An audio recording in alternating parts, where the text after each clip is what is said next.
අධික උණුසුම මිනිස් සිරුරට දැනෙනවා සේම පරිසරයේ වෙසෙන සතුන්ටද ඒ දැඩි බලපෑමක් එල්ල කරනවා. 1 2 3 4 කාලය තුල පූසන්ව එලිමානේ රැගෙන යන එකෙන් වළකින්න ඕනි. අපි shopping යනවා වාහනේ ඇතුලේ සුරතලාව දාලා. ඒක හොඳම නැති දෙයක්. කළු පැහැති බල්ලන් රැගෙන නොආ යුතුයමයි මේ කාලය තුල. ඉතින් ඔබ දකිනවා නම් එහෙම දිව එළියට දාගෙන හති දාන අවස්ථාවක් ඔබ කළ යුත්තේ හැකි.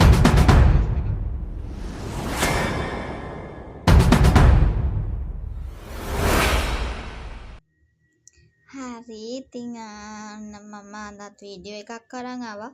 ඕගොල්ලොනොත් ඕගොල්ලන්ගේ සුරතල් සතුන් මේ ඕගොල්ලන්ගේ ගෙදර ඉන්න බල්ලව පූසව මේ රස්නේ කාලේ අධික රස්නයන්නේ තියෙන රස්නේ කාලෙත් එළියට අරන් යනවද? ඕගොල්ලන් දන්නවද ඒකෙන් මොකද්ද වෙන්නේ කියලා? හරි අපි බලමු එහෙම එළියට අරන් යන සුරතල් සතුන්ට මොකද්ද වෙන්නේ කියලා.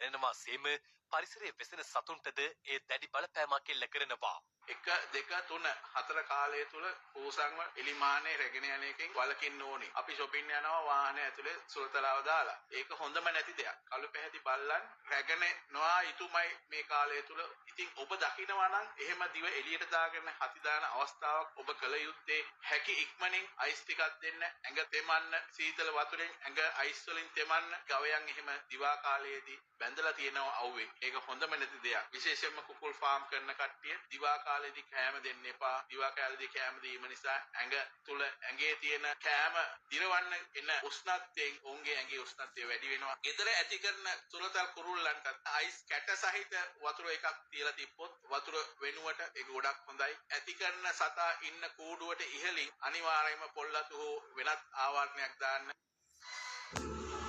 ඉතින් ඔයගොල්ලොත් මේ වීඩියෝ එක බැලුවා නම් ඔයගොල්ලන්ගේ සුරතලාව කියන්නේ ඒ සුරතලා විශේෂයෙන් කළු පාටයි ඉන්න බල්ලෙක්කෝ පූසෙක්කෝ ඒවා. ඉතින් මේ අධික රස්නෙත් එක්ක ඒගොල්ලන්ව නිදැල්ලේ අරින්න එපා. ඒ වගේම තමයි ඒගොල්ලන්ව වාහනේ තියලා යන්න එපා. ඉතින් එහෙම වුණොත් ඔයාට ඔයාගේ සුරතලාව අහිමි වීමේ ඉඩකඩ තියෙනවා.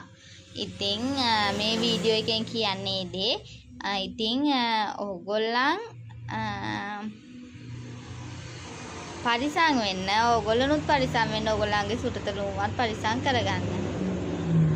හරි එහෙනම් මං තව අලුත් වීඩියෝ එකකින් එනකන් ඕගොල්ලන් හැමෝටම බුදු සරණයි.